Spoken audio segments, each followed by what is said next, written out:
The phone call that shattered my world came on a Tuesday morning while I was counting out exact change for my groceries. My name is Vivian, I'm 57 years old, and after giving everything I had to help my children succeed, they decided I was the problem with their lives. I remember standing there in the checkout line at the discount grocery store, my hands trembling as I sorted through the crumpled bills and loose coins in my worn leather purse. The cashier, a young woman with kind eyes, waited patiently as I counted out $4.37 for a small bag of rice, a can of soup, and a single banana. Behind me, other customers shifted impatiently, but I had learned to ignore their sighs and whispered comments about people who held up lines. This was my reality now.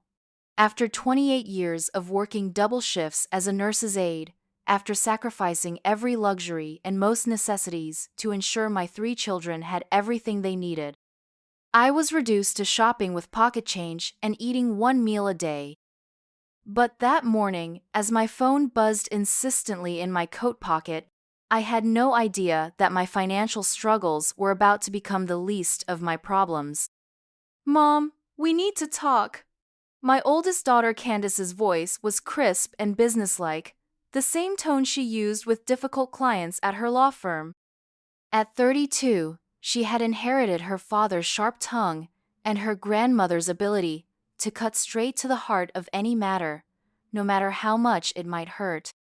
"Of course, sweetheart," I said, stepping outside the grocery store into the bitter February wind. The cold cut through my thin jacket, but I had learned to tolerate discomfort. "What's on your mind?" "Not over the phone. Can you come to my house tonight? David and Melissa will be there too." She paused, and I could hear the rustle of papers in the background. Even during family conversations, Candace was always multitasking, always managing multiple priorities. "We've been talking, and we think it's time we had an honest conversation about your financial situation." My heart sank. In my experience, conversations that began with, "We've been talking," rarely ended well for the person who hadn't been included in the original discussion. "Is everything all right? Did something happen? Just be there at 7, and Mom?" Her voice softened slightly, offering a brief glimpse of the little girl who used to crawl into my bed during thunderstorms. "Maybe think about what you want to do differently going forward." The line went dead, leaving me standing in the parking lot with my small bag of groceries and a growing sense of dread. I knew my children were concerned about my finances. How could they not be? I had sold my house 2 years earlier to help David through his medical residency, moved into a tiny 1-bedroom apartment in a neighborhood where sirens wailed through the night. I had cashed out my retirement savings to help Melissa start her catering business, and I had taken out a second mortgage that I couldn't afford to help Candace through law school. But they were my children. Everything I had done, every sacrifice I had made, was for them. They were thriving now, each of them successful in their chosen careers, and I was proud beyond words. David was completing his residency in cardiology. Melissa's catering business was booked solid for the next 6 months, and Candace had just made partner at her firm. Their success was my success. Their achievements were my greatest accomplishment. So why did I feel like I was about to be put on trial? I spent the rest of the day cleaning my small apartment, as if having everything spotless would somehow make the evening go better. I scrubbed the bathroom until the ancient fixtures gleamed, vacuumed the threadbare carpet, and dusted every surface twice. It was nervous energy, the kind of frantic activity that had always helped me cope with anxiety. At 5:30, I began getting ready. My wardrobe had shrunk considerably over the past few years, reduced to a handful of practical pieces that could be mixed and matched for any occasion.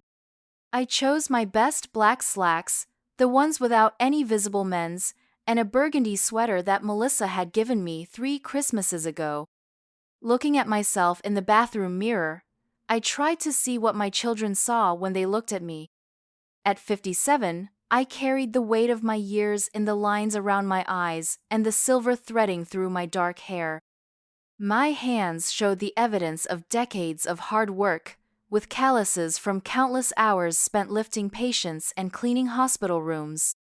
I had never been a vain woman, but lately I wondered if I looked older than my years, worn down by financial stress and the constant worry that came with living paycheck to paycheck.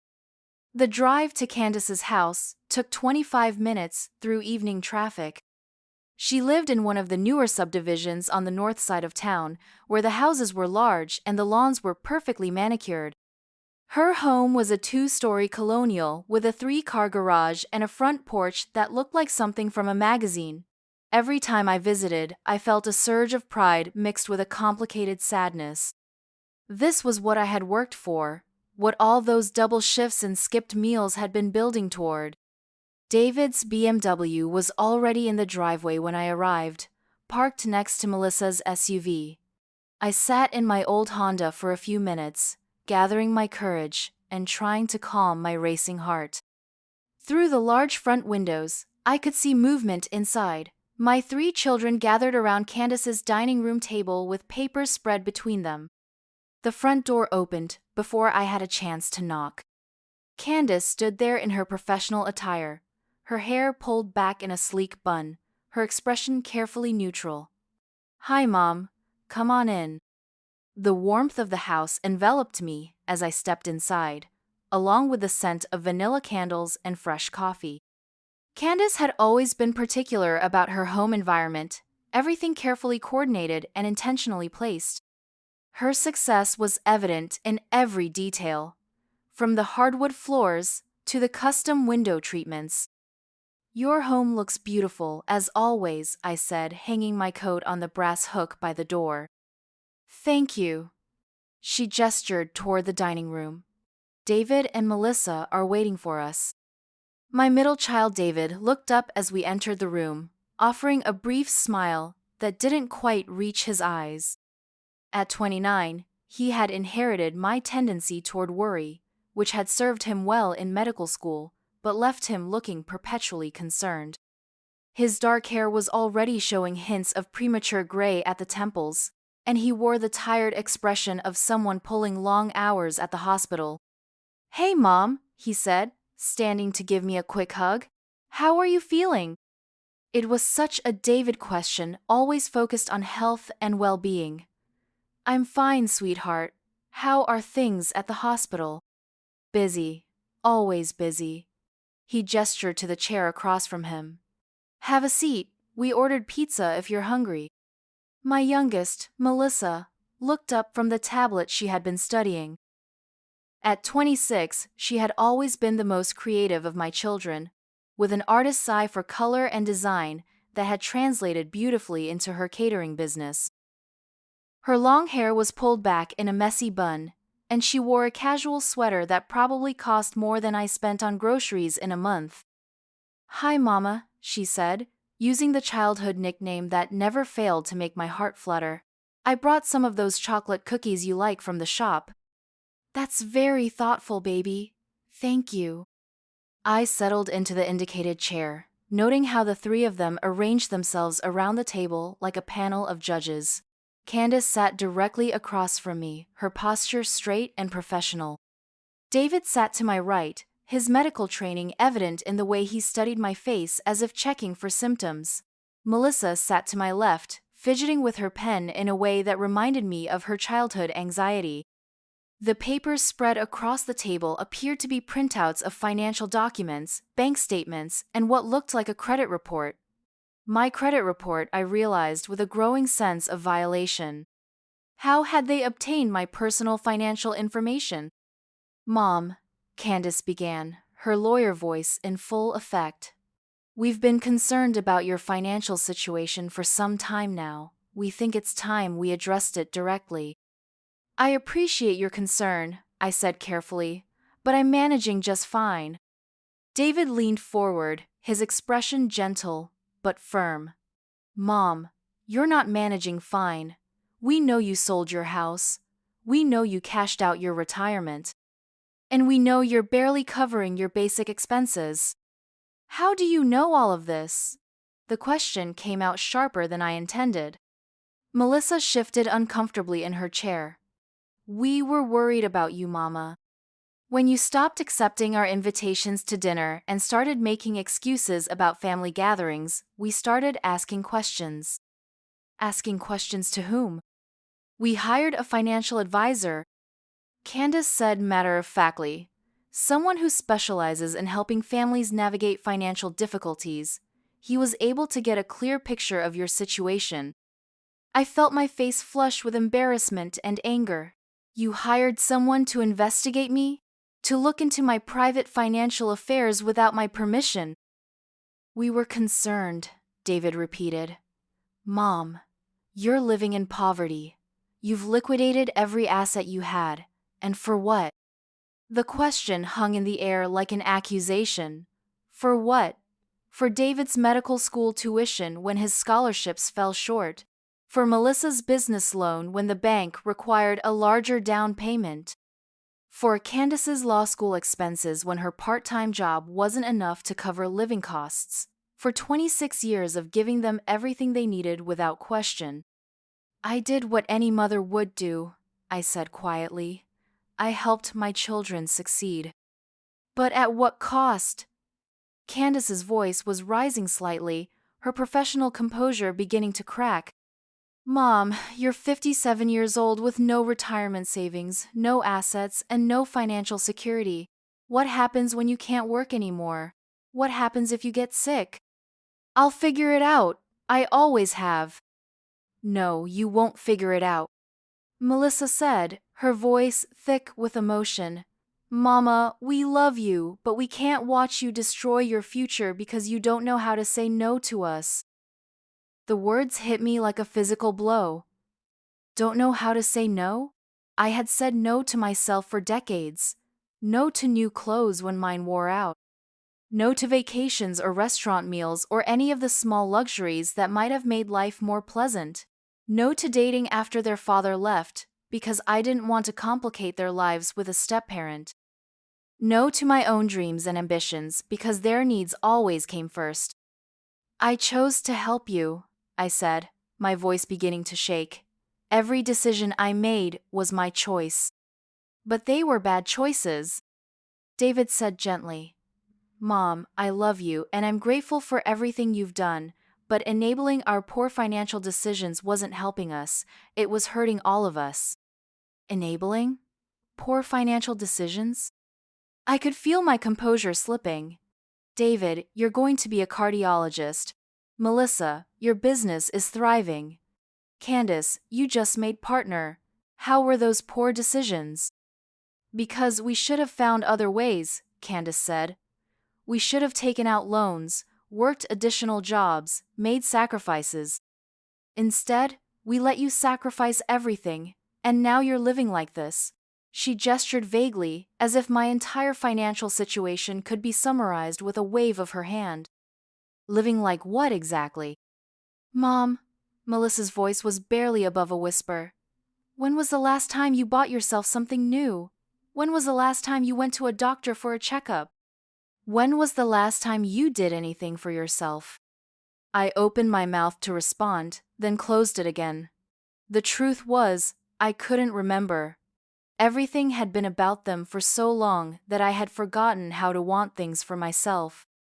We've been talking, Candace continued, and we think you need professional help, financial counseling, maybe some therapy to address the underlying issues that led to this situation. Underlying issues? My voice was getting louder now, and I didn't care. The underlying issue is that I'm a mother who loves her children. The underlying issue is that I wanted you to have opportunities I never had. But it wasn't sustainable, David said. Mom, what you did wasn't love. It was financial irresponsibility disguised as love. The room fell silent. Financial irresponsibility. The words echoed in my head, growing louder with each repetition.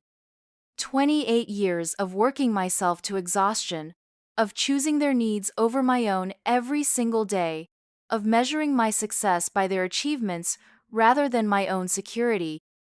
And they were calling it financial irresponsibility. I see, I said finally, my voice deadly calm. So everything I've done for you, every sacrifice I've made, every time I went without so you could have what you needed, that was all just irresponsible behavior. Mom, that's not what we're saying, Melissa started, but I held up my hand to stop her. No, that's exactly what you're saying. You're saying that I was wrong to help you. You're saying that I should have let you struggle and figure it out on your own. Yes, Candace said firmly. That's exactly what we're saying, because that's what responsible adults do. They handle their own problems instead of letting their parents destroy their financial futures. I looked around the table at my 3 successful children, sitting in Candace's beautiful home, surrounded by the evidence of their prosperity. David would be earning a 6-figure salary within 2 years. Melissa's catering business was booked solid and expanding. Candace had just made partner at one of the city's most prestigious law firms, and they were lecturing me about financial responsibility. I want you to know, I said, standing slowly from my chair, that I don't regret a single penny I spent on any of you. Not one penny. Because you are my children, and your success has been the greatest joy of my life. Mom, please sit down, David said.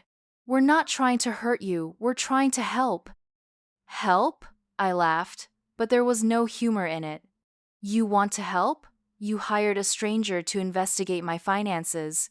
You ambushed me with a meeting I thought was going to be a family dinner. You've spent the evening telling me that everything I've done for you was wrong. Because it was wrong, Candace said, her lawyer training keeping her focused on the point. Mom, you can't see it now, but what you did was harmful to all of us. You enabled us to make poor financial decisions because we knew you would bail us out, and you destroyed your own financial security in the process. So what do you want from me? What's the point of all this? The 3 of them exchanged glances, and I realized this was the moment they had been building toward all evening. We want you to agree to financial counseling, David said.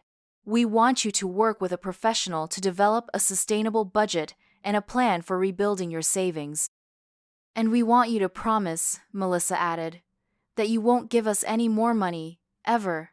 No matter what we ask for, no matter what kind of emergency we think we're facing. We need you to let us be adults, Candace finished. We need you to stop trying to save us from every financial challenge we face. I stared at them for a long moment, trying to process what they were asking. They wanted me to promise never to help them again. They wanted me to sit back and watch if they struggled, to say no if they needed assistance, to prioritize my own financial security over their well-being. And what if I refuse? I asked. Another exchange of glances. This one lasted longer, and I could see the weight of whatever decision they had already made. Then we think it would be best if we took a break from regular contact, Candace said finally. We love you, Mom, but we can't continue to enable this destructive pattern. The word hit me like a slap. Enable. They were talking about cutting me off, about severing our relationship because I had given them too much. You're threatening to cut me out of your lives if I don't agree to your terms. We're not threatening anything, David said quickly. We're just saying that we think some space might be good for all of us while you work on these issues. Space. I nodded slowly. I see. So let me make sure I understand this correctly. You're upset that I sacrificed my financial security to help you succeed. You've hired a professional to investigate my personal finances without my knowledge or consent. And now you're demanding that I attend counseling and promise never to help you again, or you'll cut off contact with me. Mom, you're making this sound worse than it is, Melissa said, tears starting to form in her eyes. Am I? Because from where I'm sitting, it sounds like you're punishing me for loving you too much. I walked over to where I had hung my coat, my movements slow and deliberate, The house that had felt warm and welcoming when I arrived now felt cold and hostile. These people who looked like my children, who sounded like my children, felt like strangers. "Where are you going?" Candace asked. "Home. To my tiny apartment in my dangerous neighborhood, where I'll eat my single meal of the day and count out change for tomorrow's groceries." I turned back to look at them one more time. "You know what the really heartbreaking part is? I'm proud of you, all of you. I'm so proud of what you've accomplished and who you've become. But apparently, you're ashamed of me." "We're not ashamed of you," David said, but his voice lacked conviction. "Aren't you? You're ashamed of how I live. You're ashamed of my financial situation. You're ashamed that your mother is poor because she spent everything she had helping her children succeed." I pulled on my coat, my hands steadier now than they had been all evening. Sometimes clarity came in the most unexpected moments, and I was seeing my situation with perfect clarity for the first time in years. "I want you to think about something," I said as I reached for the door handle. "I want you to think about what kind of people you've become if you can sit in this beautiful house, surrounded by the success that my sacrifices helped make possible, and call me financially irresponsible for making those sacrifices." "Mom, please don't leave like this," Melissa called after me. But I was already walking to my car, my steps firm and purposeful.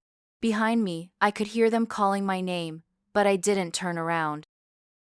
I had spent 28 years turning around when they called, dropping everything to meet their needs, prioritizing their comfort over my own well-being. As I drove home through the dark streets, I replayed the evening over and over in my mind. Financial irresponsibility, enabling destructive patterns. The language they had used was so clinical, so detached from the reality of what had actually happened. I hadn't enabled their poor decisions. I had enabled their dreams. I hadn't been financially irresponsible. I had been a mother who put her children's futures ahead of her own security. But maybe that was the problem. Maybe I had been so focused on being their mother that I had forgotten how to be anything else.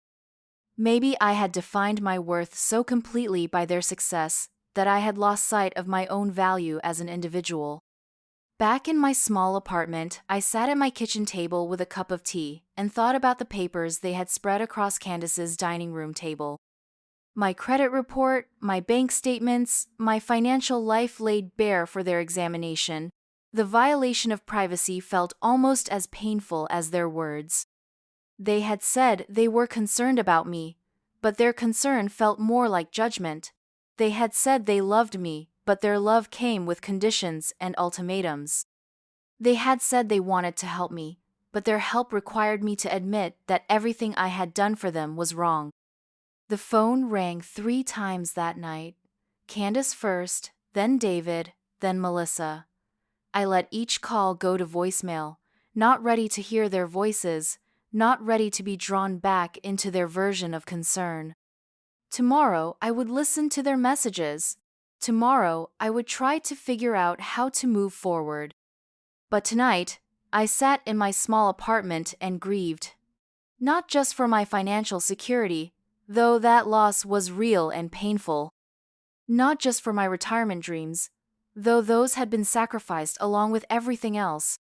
I grieved for the relationship I thought I had with my children, the bond I thought we shared, the understanding I thought existed between us. They had called me financially irresponsible, but the truth was more complicated than that. Yes, I had made choices that left me vulnerable and insecure.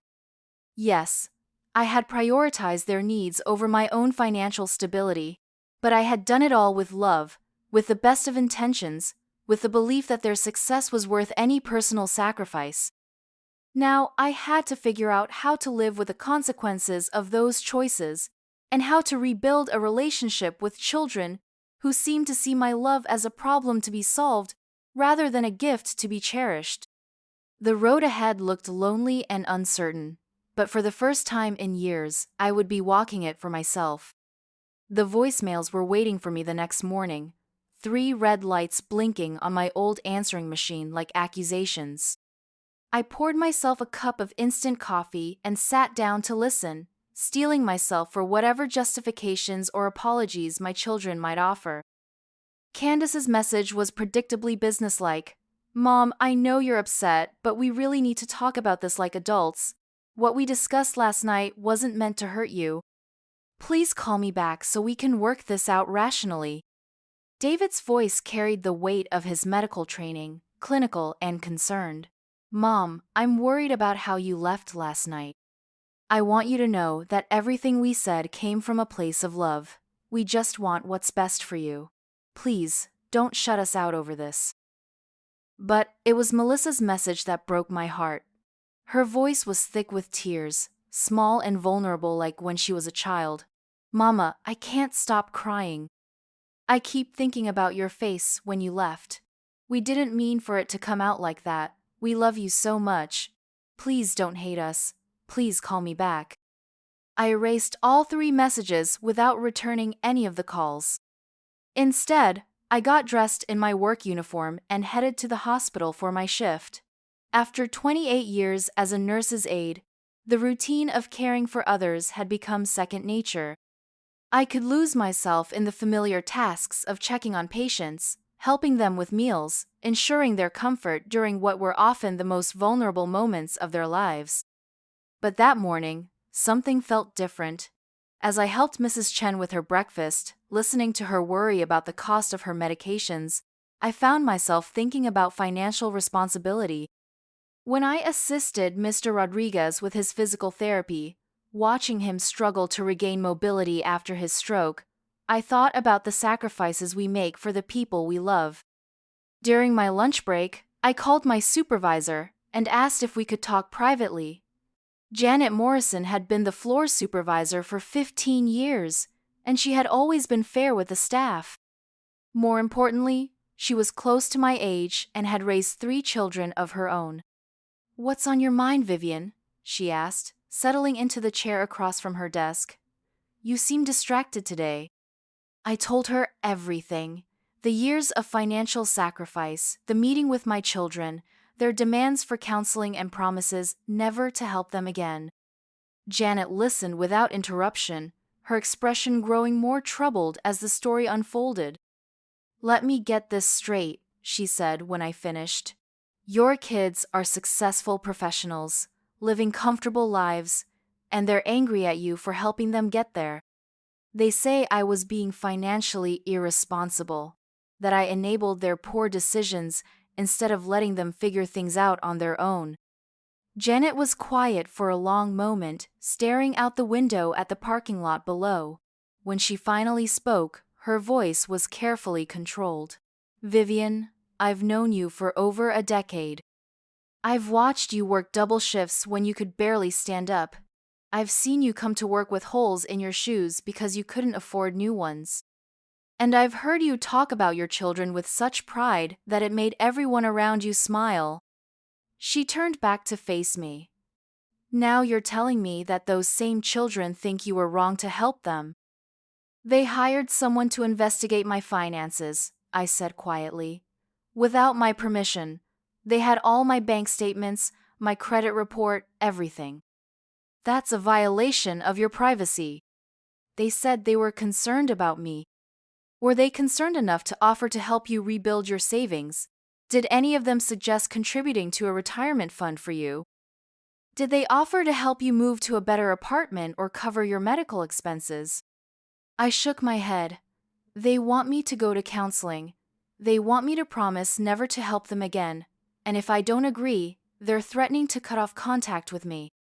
Janet's expression hardened. "Vivian, I need you to listen to me very carefully. What your children are doing to you is emotional blackmail. They're using your love for them as a weapon against you. But maybe they're right. Maybe I was wrong to sacrifice so much. Were you wrong to love your children? Were you wrong to want them to succeed? Were you wrong to make sure they had opportunities you never had?" Janet leaned forward in her chair. "Vivian, there's a difference between enabling bad behavior and supporting your children's dreams. What you did was support their dreams. Then why do I feel so ashamed? Because they've made you feel ashamed. They've taken your greatest act of love and turned it into your greatest failure. Janet's voice was getting stronger, more passionate. Vivian, I want you to think about something. If you had been wealthy, if you had millions of dollars in the bank, would anyone be criticizing you for helping your children succeed? The question caught me off guard. I don't know. I suppose not. Of course not. Rich parents help their children all the time. They pay for college. They help with down payments on houses. They provide startup capital for businesses. Nobody calls that financial irresponsibility. The only difference is that you gave everything you had instead of just giving what you could afford to lose. I felt tears starting to form in my eyes.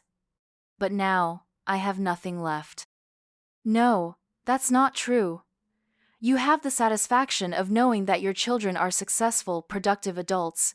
You have the knowledge that your sacrifices made a real difference in their lives. And you have the strength that comes from a lifetime of putting others first. Their father used to say I was too generous for my own good. Maybe that's true, but generosity isn't a character flaw, Vivian. It's a virtue, and the fact that your children can't see that says more about them than it does about you. That afternoon, I found myself thinking about Janet's words as I went about my duties. During my break, I called my bank and asked to speak with a financial advisor. Not because my children had demanded it, but because I wanted to understand my options for rebuilding my financial security at 57. The advisor, a young woman named Sarah, was kind and non-judgmental as she reviewed my situation. Yes, my financial position was challenging. Yes, starting over at my age would be difficult. But it wasn't impossible. The good news, she said, is that you have a steady job with good benefits. The bad news is that you'll need to work longer than you probably planned before you can retire comfortably. How much longer? Probably until you're 70, maybe longer. It depends on how much you can save over the next 13 years. 70. I would be working as a nurse's aide until I was 70 years old, assuming my body could handle the physical demands for that long. It was a sobering reality, but at least it was a reality I could plan for. That evening, I finally returned Melissa's call. She answered on the first ring, as if she had been waiting by the phone. Mama? Oh, thank God. I've been so worried about you. I'm fine, baby. I just needed some time to think. About what we talked about last night. Mama, I barely slept. I keep thinking about what we said, how we said it. We handled it all wrong. Did you? Or did you say exactly what you meant to say? There was a long pause. We meant what we said, but not the way we said it. We love you, Mama. We're just scared for you. Scared of what? Scared that you're going to end up with nothing. Scared that you'll get sick and won't be able to afford medical care. Scared that you'll be 70 years old and still working because you don't have any savings. I talked to a financial advisor today, I said quietly. She told me I'll probably need to work until I'm 70 anyway, maybe longer. Oh, Mama, Melissa's voice broke. That's exactly what we were afraid of. But that's my reality now. That's the consequence of the choices I made. And I need you to understand something, Melissa. I don't regret those choices. I'm proud of what you've accomplished with your catering business. I'm proud that David is going to be a doctor. I'm proud that Candace made partner. Your success has been worth every sacrifice I made. But it shouldn't have been your responsibility to sacrifice everything for us. Maybe not, but it was my choice. And taking away my right to make that choice, treating me like I'm incompetent or irresponsible, that hurts more than being poor. We never said you were incompetent. You hired someone to investigate my finances without my permission. You ambushed me with an intervention. You're threatening to cut me out of your lives if I don't agree to your demands. How is that not treating me like I'm incompetent? Another long pause. We were trying to help. No, you were trying to control me. There's a difference. So what do we do now? How do we fix this? I had been thinking about that question all day. I don't know if we can fix it, baby. The three of you made a decision about how you see me and what you think I need. You made that decision without including me in the conversation, and now you want me to accept your judgment and comply with your demands. We want you to get help. I am getting help. I'm working with a financial advisor to create a plan for my future, but I'm doing it because I want to, not because you're forcing me to. And the other thing? About not giving us money anymore? This was the heart of it, the real issue underlying everything else. Melissa, I want you to think very carefully about what you're asking me. You're asking me to promise that if you ever need help, if you ever face a real emergency, I'll say no. You're asking me to choose my financial security over your well-being. But Mama, we're adults. We should be able to handle our own emergencies. Should be, yes. But what if you can't? What if something happens that's bigger than what you can handle on your own? Then we'll figure it out. We'll take out loans, or ask friends, or find some other way. But you won't ask your mother because she's not allowed to help you anymore. It's not that you're not allowed. It's that you shouldn't feel obligated to sacrifice your security for us. What if I want to? What if helping you makes me happy, even if it costs me financially? Then we think you need therapy to understand why you want to hurt yourself to help us. The conversation was going in circles, and I could feel my patience wearing thin. I need to go, Melissa. I have an early shift tomorrow. Will you think about what we talked about the counseling? I'll think about it, but I want you to think about something too. I want you to consider what kind of people you've become if you can look at a mother who sacrificed everything for her children and call that sacrifice a problem that needs to be fixed. I hung up before she could respond. The next few days passed in a blur of work and introspection. I found myself paying attention to the families I encountered at the hospital, watching the dynamics between parents and adult children. Mrs. Patterson, whose son visited every day during her recovery from hip surgery. Mr. Kim, whose daughter flew in from California to help coordinate his care. The Washingtons, whose three sons took turns staying overnight to make sure their father wasn't alone. These families weren't perfect. They had their tensions and disagreements, their complicated histories and unresolved issues.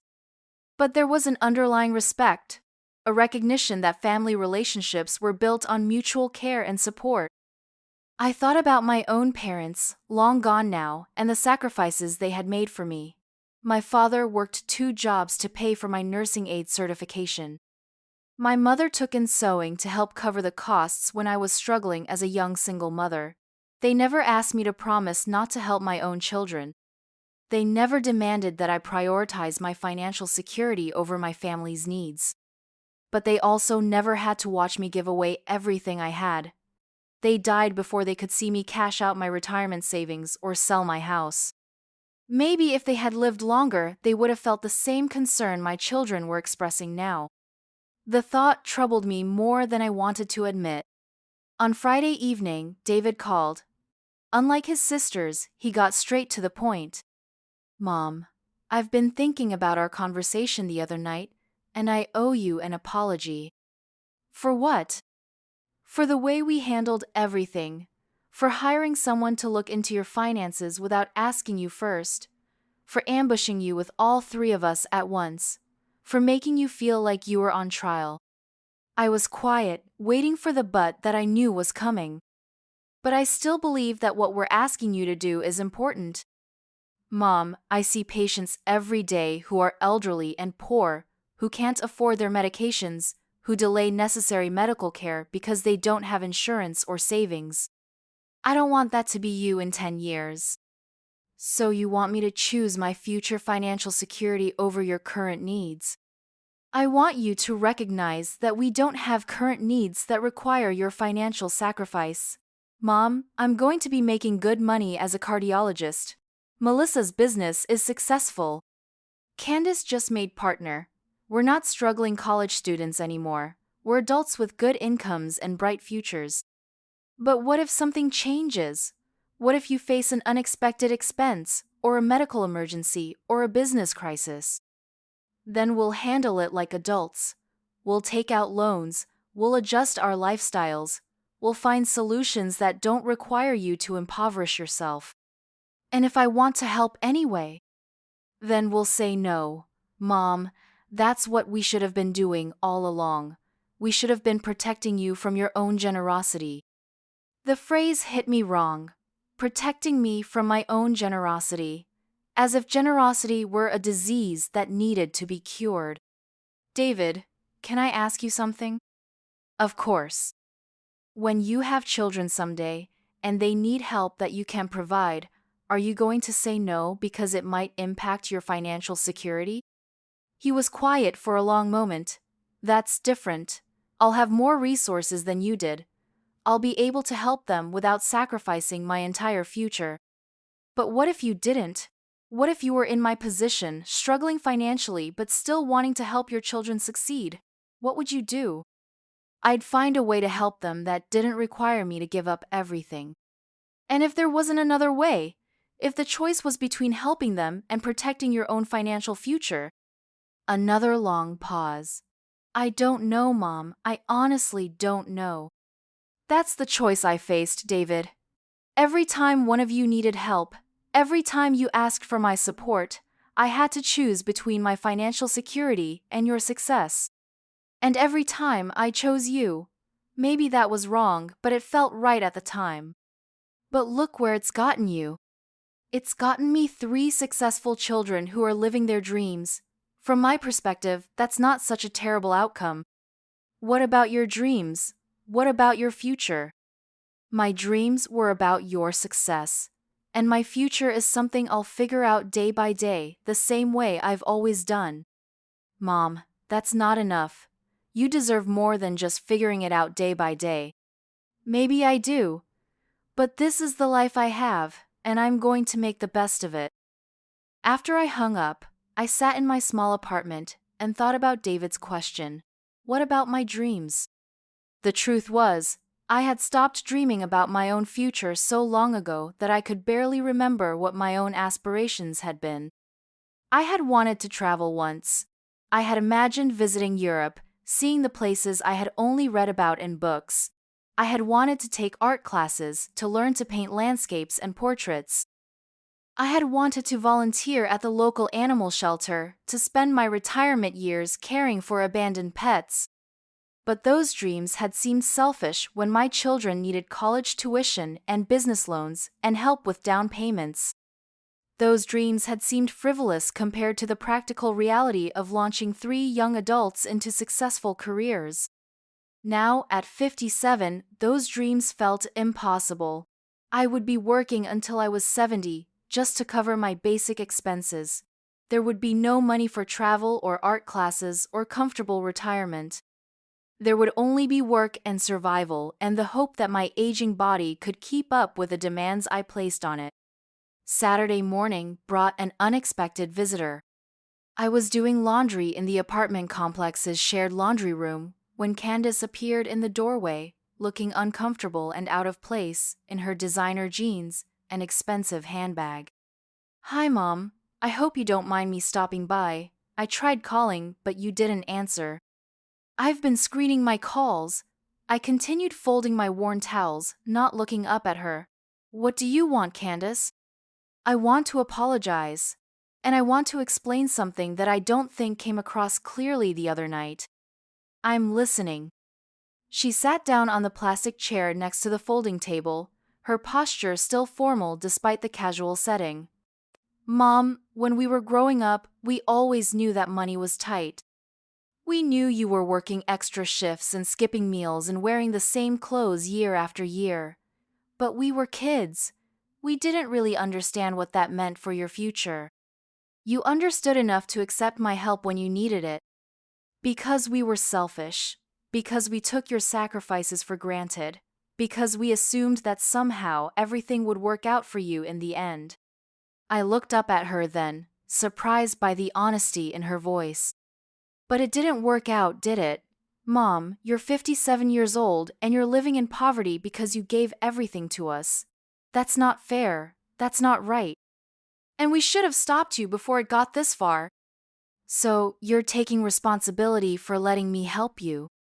I'm taking responsibility for not thinking about the consequences of your help, for not insisting that you keep something for yourself, for not recognizing that your generosity was going to leave you with nothing.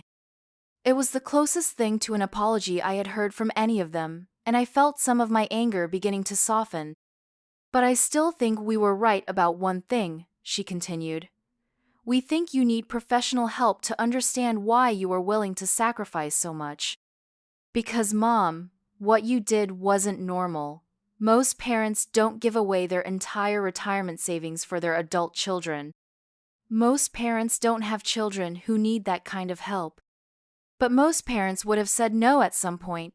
Most parents would have set limits on how much they were willing to sacrifice. Maybe they would have, but I'm not most parents. I'm your mother, and I wanted you to succeed more than I wanted financial security. But why? Why was our success more important to you than your own well-being? It was a question I had been asking myself for days, and I still didn't have a complete answer. Because when you become a parent, your children's happiness becomes more important than your own. Because I knew I could survive being poor, but I didn't think I could survive watching you struggle when I had the power to help. But we would have survived too. We would have found other ways to pay for school, to start businesses, to handle our financial challenges. Maybe you would have, but maybe you wouldn't have been as successful. Maybe you would have had to settle for less, to compromise your dreams, to take paths that weren't as fulfilling. And you think that would have been worse than what's happened to you? I considered the question carefully. Yes, I do. Candace, I'm proud of what you've accomplished. I'm proud of the life you've built, the career you have, the person you've become. That pride has sustained me through every financial struggle I've faced. But it's not sustainable, Mom. Pride doesn't pay for groceries or medical bills or housing. No, it doesn't, but it's given my life meaning and purpose. It's made all the sacrifices feel worthwhile.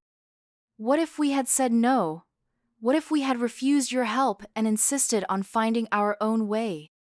Then I would have respected your decision, but you didn't say no. You accepted my help, and you used it to build successful lives, and now you're telling me that was wrong. Candace was quiet for a long moment, watching me fold the same towel for the third time. Mom, I think we're arguing about two different things. You're arguing about whether you should have helped us. We're arguing about whether we should have let you help us to the extent that you did. And what's the difference? The difference is that you see this as a question about parental love and sacrifice. We see it as a question about boundaries and financial responsibility. Those aren't mutually exclusive concepts, Candace. It's possible to love your children and maintain financial boundaries. It's also possible to sacrifice your financial security out of love and still be acting responsibly according to your own values. But your values led you to a place where you're living in poverty at 57. And your values led you to hire someone to investigate my finances and then threaten to cut me out of your lives if I don't comply with your demands. She flinched at that, and I saw a flash of the little girl she used to be, the one who hated being called out for bad behavior. That's not what we intended. But it's what you did. Candace, I need you to understand something. The way you've handled this situation, the invasion of my privacy, the ultimatums, the threats to cut off contact, that's caused me more pain than being poor ever could. We were trying to help. No, you were trying to control me, and the fact that you can't see the difference is what troubles me most about this whole situation. She stood up then, shouldering her expensive handbag and smoothing down her designer jeans. I don't know how to get through to you, Mom. I don't know how to make you see that we're concerned about your future. not trying to punish you for your past. You could start by treating me like an adult who's capable of making her own decisions, even if you don't agree with those decisions. Even if those decisions are self-destructive? Even then, Candace, I've been making my own decisions for 57 years. I've raised 3 children, held down jobs, managed households, navigated crises and challenges and setbacks. I'm not incompetent or incapable of managing my own life. But you are financially vulnerable in a way that scares us. And emotionally vulnerable in a way that you've made much worse. She sighed, looking suddenly tired despite her perfectly applied makeup and professionally styled hair. I don't know how to fix this, Mom. I don't know how to bridge the gap between what you think we're saying and what we're actually trying to say. Maybe the problem isn't communication. Maybe the problem is that we fundamentally disagree about what love looks like between parents and adult children. What do you mean? I believe that love means being willing to sacrifice for the people you care about, even when that sacrifice is costly. You believe that love means setting boundaries to protect people from their own generosity. Those are 2 very different philosophies, but they don't have to be mutually exclusive. Don't they? You're asking me to promise never to help you again, no matter what circumstances arise. That's asking me to choose boundaries over sacrifice, to choose my financial security over your potential needs. We're asking you to choose a sustainable approach to family relationships over a pattern that's left you impoverished. And I'm telling you that I don't see those as the same thing. She headed for the door, then turned back one more time. Mom, will you at least consider the counseling?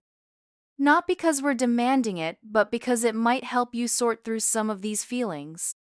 I'll consider it, but I want you to consider something too. What?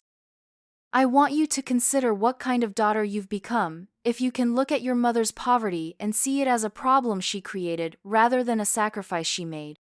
After she left, I finished my laundry in silence, thinking about our conversation.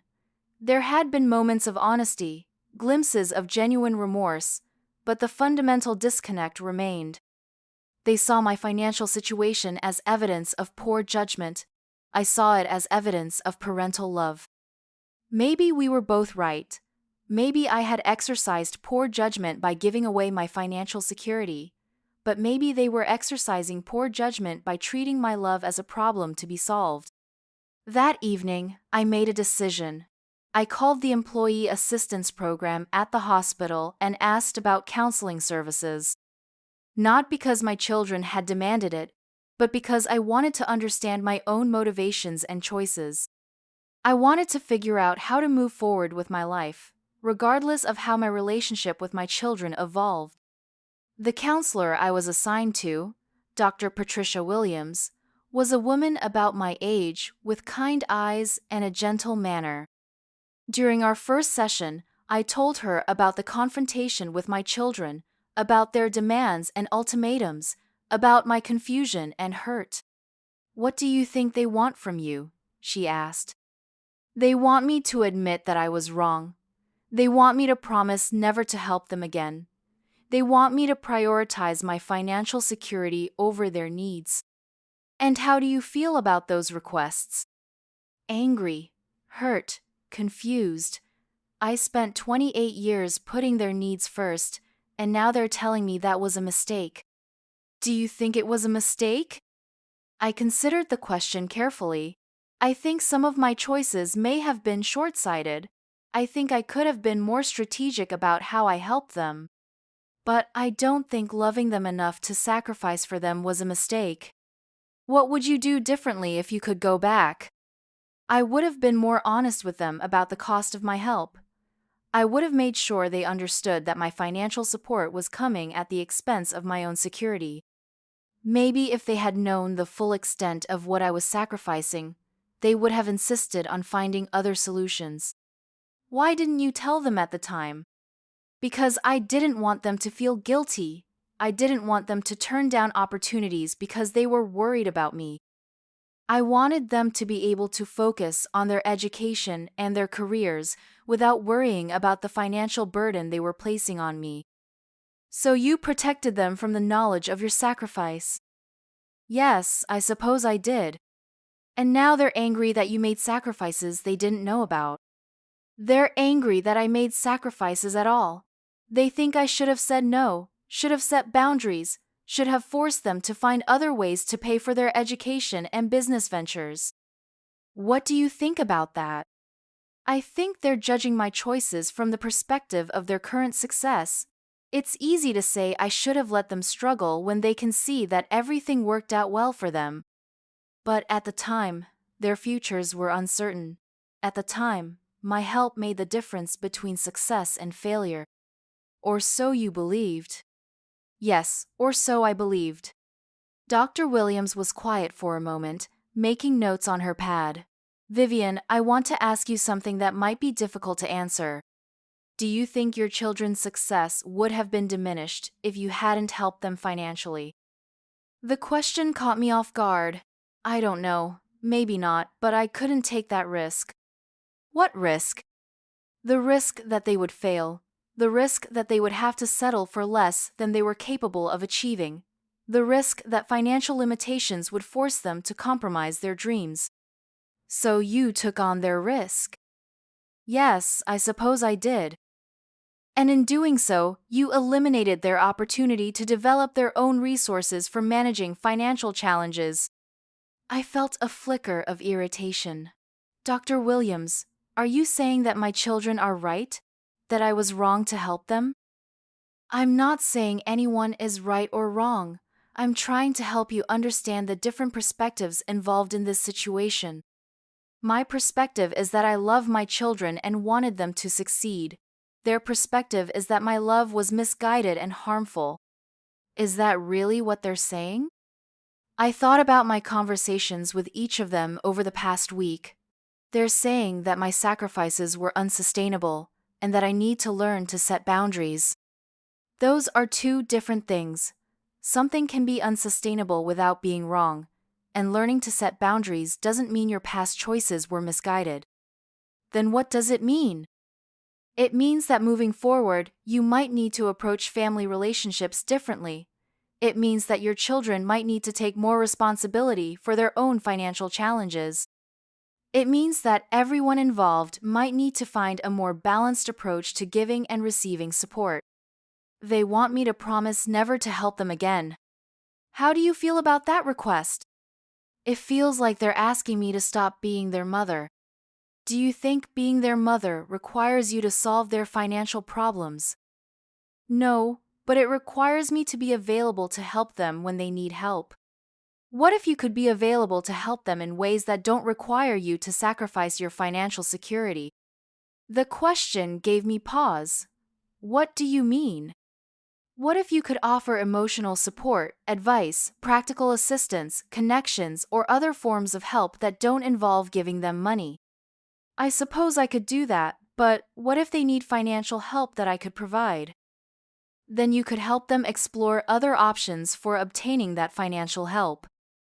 But what if there aren't other options? Vivian, can I ask you something? In all the years that you've been helping your children financially, have you ever encouraged them to explore other sources of funding first? I thought about it. Not really. When they came to me with a need, I focused on how I could meet that need. So they may not have developed skills for finding alternative funding sources because they knew you would provide what they needed. Are you saying I enable them? I'm saying that when we consistently provide solutions for other people's problems, we may inadvertently discourage them from developing their own problem-solving skills. The session ended with more questions than answers, but I found myself thinking differently about the situation with my children. Maybe their anger wasn't just about my financial choices. Maybe it was also about their own discomfort with having accepted so much help without fully understanding the cost. Over the next few weeks, I continued to work with Dr. Williams and to have sporadic conversations with my children. Slowly, a different picture began to emerge. They weren't just concerned about my financial future. They were grappling with guilt about their role in creating my financial problems. David admitted that he had known I was struggling but had chosen not to ask too many questions because he needed my help to complete his residency. Melissa confessed that she had suspected I was sacrificing more than I could afford, but had convinced herself that my happiness in helping her was worth the cost. Candace revealed that she had been researching ways to help me rebuild my savings, but didn't know how to offer financial assistance without seeming patronizing. The breakthrough came during a family meeting that we arranged through Dr. Williams' office. For the first time since the confrontation at Candace's house, we were all in the same room together, but this time with a trained mediator to help us navigate the conversation. "I want to start by acknowledging something," Candace said, her voice less formal than usual. "We handled this whole situation badly. We violated your privacy, we ambushed you with our concerns, and we made demands instead of having a conversation." "We were scared," David added. "We were scared that we had let you hurt yourself by helping us, and we didn't know how to deal with that guilt.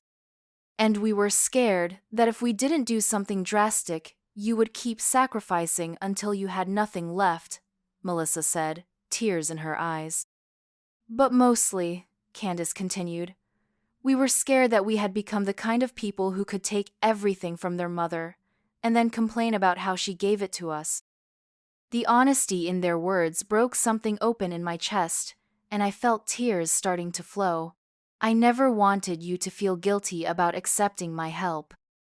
"But we should have felt guilty," David said. "Mom, we should have been paying attention to what our needs were costing you. We should have been looking for other solutions instead of always turning to you first. You were my children. It was natural for you to turn to me." "But we weren't children anymore," Melissa said. "We were adults who should have been taking responsibility for our own lives instead of letting you take responsibility for us." Dr. Williams spoke up. "It sounds like everyone in this family has some regrets about how things have been handled. Vivian, you regret that your children didn't know the full extent of your sacrifices. Kids, you regret that you didn't take more responsibility for finding alternative solutions. Those regrets suggest that you all care deeply about each other and want to do better going forward." "So, how do we do better?" I asked. "By having honest conversations about needs and resources before anyone makes financial decisions," Candace said. "By exploring all available options before turning to family for help. By making sure that any help given is sustainable for the person providing it. And by acknowledging that love doesn't require financial sacrifice," David added. "Mom, we love you whether you can help us financially or not. Your value to us isn't based on what you can give us." "I think I forgot that," I admitted. "I think I started to measure my worth as a mother by how much I could provide for you." "And we let you," Melissa said. "We should have been telling you all along that you were enough, just as you are, without giving us anything." The conversation continued for 2 hours, with tears and apologies and tentative steps toward understanding. We didn't solve everything that day, but we began to rebuild trust and communication. In the months that followed, my children made good on their promises to do better. David and Melissa both contributed to a retirement fund they set up for me. Candace helped me find a financial advisor who specialized in helping people rebuild savings in their 50s and 60s. They took turns inviting me to dinner, not because they felt obligated to, but because they wanted to spend time with me. More importantly, they began coming to me for advice and emotional support rather than financial assistance. When Melissa faced a business challenge, she asked for my perspective on handling difficult clients. When David struggled with a challenging case, he called to talk through his concerns. When Candace was considering a job change, she wanted my opinion on work-life balance and career priorities. These conversations reminded me of something I had forgotten during the years of financial crisis management. I had value to offer my children beyond money. My decades of life experience, my perspective on relationships and challenges, my ability to listen and provide emotional support, These were gifts that didn't require me to sacrifice my financial security. The healing process wasn't linear or simple. There were setbacks and moments of tension, times when old patterns tried to reassert themselves. When Melissa's catering truck broke down and needed expensive repairs, my first instinct was to offer to pay for them. Her first instinct was to accept. But we had both learned to pause, to have conversations about alternatives, to explore other options before defaulting to the familiar dynamic of my sacrifice and her acceptance. Instead, Melissa researched business loans, talked to other food truck owners about financing options, and ultimately found a mechanic who would accept payments over time. The truck got repaired, her business continued to thrive, and I kept my savings intact. More importantly, Melissa developed confidence in her ability to solve problems independently. David faced a similar test when he wanted to attend a specialized training program that his residency program wouldn't fund. The old version of our relationship would have involved him asking me for the tuition money and me finding a way to provide it, probably by taking on additional debt or selling something I couldn't afford to lose. Instead, he spent weeks researching scholarships, applying for grants, and negotiating with the program directors. When he was ultimately accepted with partial funding and took out a small loan to cover the remainder, his pride in managing the situation independently was evident. "Mom," he told me over dinner one evening, "I never realized how good it feels to solve your own problems. I mean, it was stressful and frustrating, but when it worked out, I felt like I had really accomplished something." "You had accomplished something," I told him. "You had taken full ownership of your own goals and found a way to achieve them." Candace's journey was perhaps the most complex, because her guilt about our financial dynamic ran deepest. As the oldest, she felt responsible for setting a pattern that her younger siblings had followed. She also struggled with the professional side of her personality, the part of her that wanted to fix problems with contracts and agreements and clearly define terms. "I keep wanting to write up some kind of formal agreement," she confessed during one of our weekly coffee dates. "Something that spells out exactly what kinds of help are appropriate and what kinds aren't. But Dr. Williams says that's my way of trying to control a situation that actually requires trust and ongoing communication." "What do you think?" I asked. "I think she's right, but it's hard for me. In my job, everything is clearly defined. Rights and responsibilities, expectations and consequences, it's all spelled out in writing. But family relationships don't work that way, do they?" "Not really. Family relationships require flexibility and grace, and the willingness to navigate ambiguity together. Which is terrifying for someone like me who likes clear rules and predictable outcomes. But also potentially rewarding for someone like you who values deep, meaningful relationships." She smiled at that, the first genuinely relaxed smile I had seen from her in months. "I'm learning. It's slow going, but I'm learning." The financial counseling Dr. Williams had suggested turned out to be incredibly valuable, not just for practical budgeting advice, but for helping me understand my own relationship with money and sacrifice. I learned that my tendency to give beyond my means wasn't just about loving my children, it was also about feeling valued and needed, about finding purpose in being the solution to other people's problems. Many people in helping professions struggle with boundaries, my financial counselor explained. You've spent your career taking care of others, first as a single mother and then as a nurse's aide. It makes sense that caregiving would become central to your identity. But caring for people doesn't have to mean impoverishing myself. Exactly. There are many ways to care for people that don't involve financial sacrifice. And learning to care for yourself financially is actually a form of caring for your family, because it means they won't have to worry about supporting you as you age. This perspective shift was gradual but profound. Instead of seeing my new financial boundaries as selfish or uncaring, I began to see them as responsible and loving. By rebuilding my savings and planning for my future, I was giving my children the gift of not having to worry about my financial security. The practical aspects of rebuilding my financial life were challenging but not impossible.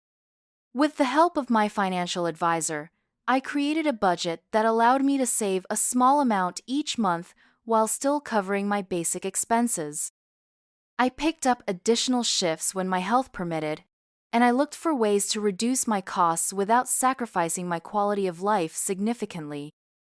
My children's contributions to my retirement fund made a meaningful difference, but more importantly, their willingness to contribute demonstrated their commitment to supporting me in ways that were sustainable for everyone involved. Instead of me giving until I had nothing left, we found ways for them to give back that honored their success while acknowledging my sacrifices. The apartment remained small and the neighborhood remained less than ideal, but I made peace with my living situation by focusing on what I could control. I planted herbs on my tiny balcony, hung cheerful curtains in the windows, and created a cozy reading corner where I could spend quiet evenings with library books and cups of tea. Most importantly, I rediscovered interests and activities that had nothing to do with my children's needs. I started volunteering at the hospital's patient library, helping visitors find books and magazines to pass time during long waits. I joined a community garden where I could grow vegetables and flowers while connecting with neighbors who shared my interest in gardening. I even took a watercolor painting class at the local community center, finally pursuing the artistic interests I had set aside decades earlier. These activities reminded me that I was a complete person with my own interests, talents, and relationships. I was Vivian the volunteer, Vivian the gardener, Vivian the aspiring artist, not just Vivian the mother who had sacrificed everything for her children. The transformation in my relationships with my children was perhaps the most rewarding aspect of this difficult period. Without the constant undercurrent of financial crisis and sacrifice, we were able to relate to each other as adults with mutual respect and affection. Our conversations became more balanced, with me sharing my own experiences and concerns, rather than focusing exclusively on their needs and problems. David began asking about my volunteer work and painting classes with genuine interest. Melissa started inviting me to help with menu planning and food styling for her catering events, valuing my aesthetic opinions and creative input. Candace included me in conversations about her career decisions, seeking my perspective on workplace dynamics and professional relationships. "You know what I realized?" Melissa said during one of our regular phone calls. "I realized that I never really knew you as a person separate from being our mom. Like, I knew you worked at the hospital, and I knew you were single, and I knew you loved us, but I didn't know what you were interested in, or what you dreamed about, or what made you happy besides us." "I'm not sure I knew those things about myself either," I admitted. "I had been focused on being your mother for so long that I had forgotten how to be anything else." "Do you like who you are when you're not just being our mom?"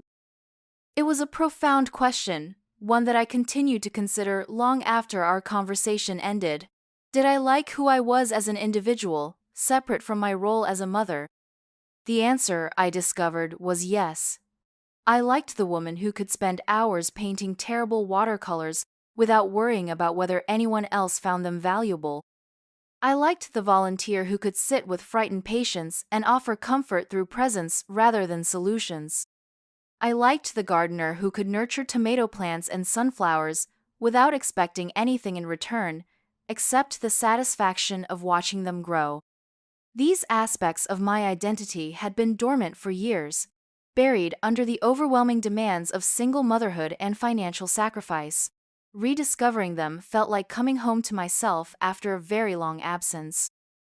The first anniversary of our confrontation at Candace's house approached with a mixture of anxiety and anticipation.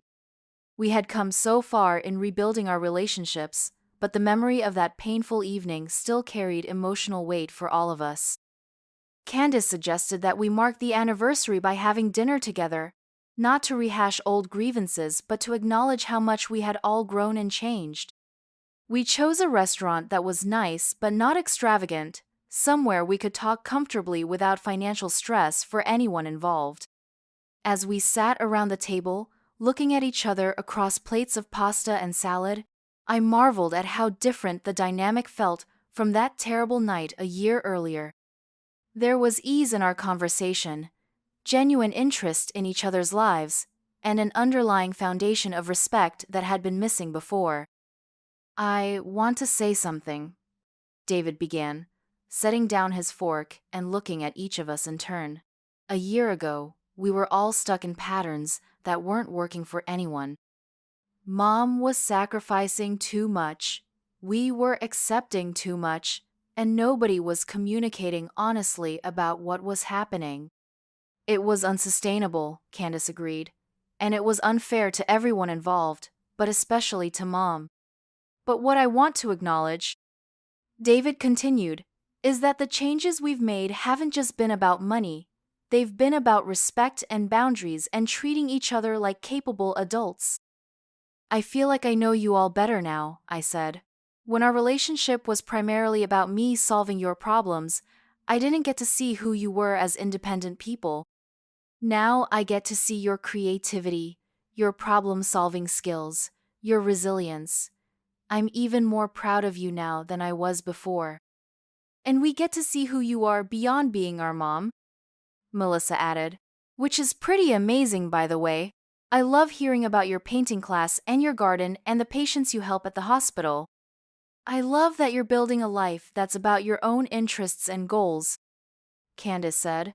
"It makes me feel less guilty about our success, knowing that you're focused on your own fulfillment too." The conversation continued long into the evening, covering everything from David's upcoming graduation from residency to Melissa's plans for expanding her catering business to Candace's thoughts about starting a family. But throughout the discussion, there was a balance that had been missing in our previous family dynamics. We talked about challenges and celebrations, asked for advice and offered support, shared concerns and dreams. Most importantly, when financial topics came up, we handled them with the new tools we had developed. David mentioned the costs associated with setting up his cardiology practice, but instead of looking to me for solutions, he outlined the business loan he was negotiating and the partnership arrangement he was considering. Melissa talked about the capital investment required for her expansion plans, but she had already researched small business grants and was working with a mentor from the local business development center. "It's weird," she said with a laugh, "but I actually enjoy the challenge of figuring out the financial side of my business. I used to think of money stuff as boring and stressful, but now it feels like solving puzzles." "That's because you're developing confidence in your ability to handle financial challenges," I told her. "When you know you can figure things out, the process becomes less intimidating." "Is that how you felt when you were helping us all those years?" Candace asked. "Like you were solving puzzles?" I considered the question carefully. Sometimes, but more often, I felt like I was preventing disasters. I was so focused on making sure you didn't fail that I didn't stop to consider whether struggling with financial challenges might actually be valuable for your development. "Do you think it would have been better if you had let us struggle more?" "I think it would have been better if I had been more honest about what my help was costing me, and if we had worked together to explore all available options before defaulting to my financial support." "But you don't regret helping us?" "I don't regret wanting to help you. I regret that my help came at such a high personal cost, and I regret that I wasn't more strategic about how I provided support." "What would you do differently if you could go back?" David asked. "I would have had more honest conversations about money and sacrifice. I would have helped you develop financial problem-solving skills instead of just providing solutions. And I would have taken better care of my own financial future while still being supportive of your goals." "Those are good lessons for all of us going forward," Candace said. "Not just about money, but about how to support each other in ways that are sustainable and respectful." As we left the restaurant that night, I felt a deep sense of gratitude for the journey we had taken together. The confrontation a year earlier had been painful and difficult, but it had ultimately led to stronger, healthier relationships. We had learned to communicate more honestly, to respect each other's autonomy, and to find ways of showing love that didn't require anyone to sacrifice their well-being. The financial rebuilding process continued slowly but steadily. My savings account grew month by month, my retirement fund benefited from both my contributions and my children's support, and my overall financial stress decreased significantly. More importantly, I had developed confidence in my ability to manage my financial future independently. Dr. Williams and I continued to meet monthly, focusing less on crisis management and more on personal growth and relationship skills. Through our work together, I gained insight into patterns that had shaped my life for decades, understanding not just what I had done, but why I had done it. "You've made remarkable progress," she told me during one of our sessions. "A year ago, you were defining yourself primarily through your role as a caregiver and provider. Now you have a much more multifaceted sense of identity. It feels good to be more than just someone who solves other people's problems." "And how are your relationships with your children now?" "Different, better, more balanced. I feel like we're relating to each other as adults who choose to be in each other's lives because we enjoy each other's company, not just because we're family." That's a significant shift. It is, and I think it's made us all happier. The changes in my life extended beyond my immediate family. Colleagues at the hospital noticed that I seemed less stressed and more engaged with my work. Neighbors in my apartment complex began stopping to chat when they saw me tending my balcony garden. I formed friendships with other volunteers at the hospital and with fellow students in my painting class. For the first time in decades, I had a social life that wasn't centered around my children's needs. I went to movies with a friend from my art class, attended community garden potluck dinners, and even accepted a dinner invitation from a widowed gentleman I had met through my volunteer work. "Are you dating?" Melissa asked with obvious delight when I mentioned my dinner plans. "I'm having dinner with a friend," I corrected, but I was smiling as I said it. "A male friend? Who asked you to dinner? That sounds like dating to me." "Maybe it is. I'm not sure I remember how dating works at 58. I think it works the same way it does at any age. You spend time with someone you enjoy being around and see if you want to spend more time with them." The dinner was pleasant but didn't lead to romance, which was perfectly fine with me. What mattered was that I was open to new experiences and new relationships, that I was thinking about my life in terms of possibilities rather than just obligations. The second anniversary of our family crisis came and went with much less fanfare. We had dinner together again, but this time it felt like a normal family gathering rather than a milestone to be marked. Our relationships had settled into new patterns that felt natural and sustainable.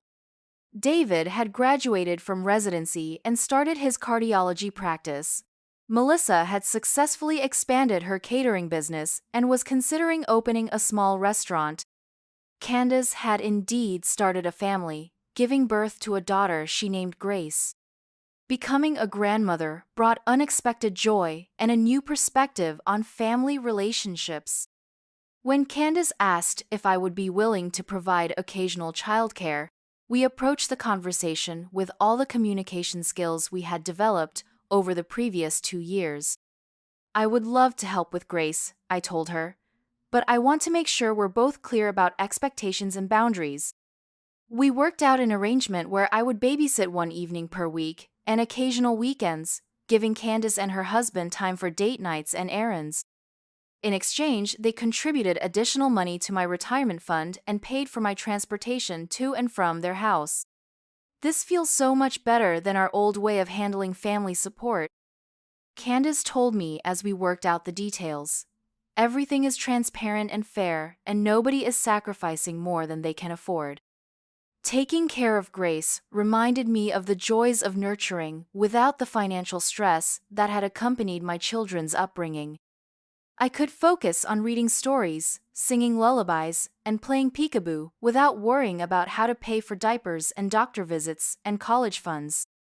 "You're such a natural with her," Candace observed one evening as she returned home to find Grace and me building towers with wooden blocks. "I always loved being a mother," I told her. "I just got so focused on the practical aspects of providing for you that I sometimes forgot to enjoy the simple pleasures of spending time together." "Well, you get to enjoy those simple pleasures now, and so does Grace." As I held my granddaughter and watched her explore the world with curious eyes and busy hands, I reflected on the journey that had brought us all to this point. The financial sacrifices I had made for my children had been costly and ultimately unsustainable, but they had also been motivated by genuine love and a desire to see them succeed. The confrontation that had torn our family apart temporarily had ultimately brought us closer together by forcing us to examine our patterns and develop healthier ways of relating to each other. We had learned to communicate more honestly, to respect each other's autonomy, and to find ways of showing love that strengthened rather than depleted us. My children had learned to solve their own problems and take responsibility for their own lives. I had learned to value myself as an individual and to pursue my own interests and relationships. Together, we had created a family dynamic based on mutual respect, clear communication, and sustainable support. The poverty I had experienced as a result of my financial choices had been difficult and sometimes frightening, but it had also taught me important lessons about resilience, resourcefulness, and what truly mattered in life. I had discovered that my worth wasn't measured by how much I could give others, but by who I was as a person. Looking back, I couldn't say that I regretted the choices I had made. They had led to my children's success and ultimately to stronger family relationships. But I was grateful that we had found a better way forward, one that honored both my love for my children and my responsibility to care for myself. As Grace fell asleep in my arms that evening, her tiny hand curled around my finger, I felt a deep sense of peace. This was what family was supposed to feel like, I realized. Not the desperate struggle to provide for each other at any cost, but the gentle joy of choosing to care for each other in sustainable, healthy ways. The financial irresponsibility my children had accused me of had indeed been problematic, but not because I had loved them too much. It had been problematic because I had loved them in ways that ultimately hurt all of us. Learning to love them better, to support them without sacrificing my own well-being, had made us all stronger and happier. The story of our family's financial crisis and recovery had become a story of growth, forgiveness, and the evolution of love. We had learned that caring for each other didn't require anyone to bear impossible burdens, and that the healthiest families were those where everyone's well-being mattered equally. As I looked toward the future, I saw continued challenges, but also continued possibilities. I would keep working until my 70s, but I would do so with adequate savings and the support of children who valued my well-being. I would continue to help them when appropriate, but in ways that strengthened rather than depleted our family resources. Most importantly, I would continue to grow as an individual, pursuing my own interests and relationships while maintaining the close family bonds that had always been central to my identity. The woman who had once defined herself solely as a mother had learned to be a whole person, and that wholeness had made her a better mother, grandmother, and human being. The phone call that had shattered my world on that Tuesday morning had ultimately led to its reconstruction on stronger, more sustainable foundations. Sometimes the most painful confrontations lead to the most necessary changes, and sometimes being called financially irresponsible is the wake-up call that leads to true financial and emotional responsibility. My name is Vivian. I'm 59 years old now, and I've learned that loving your children doesn't require you to lose yourself in the process. The greatest gift I can give them is the example of a woman who values herself enough to build a life worth living, while still being present to support them in healthy, sustainable ways. That's a lesson worth every penny I spent learning it.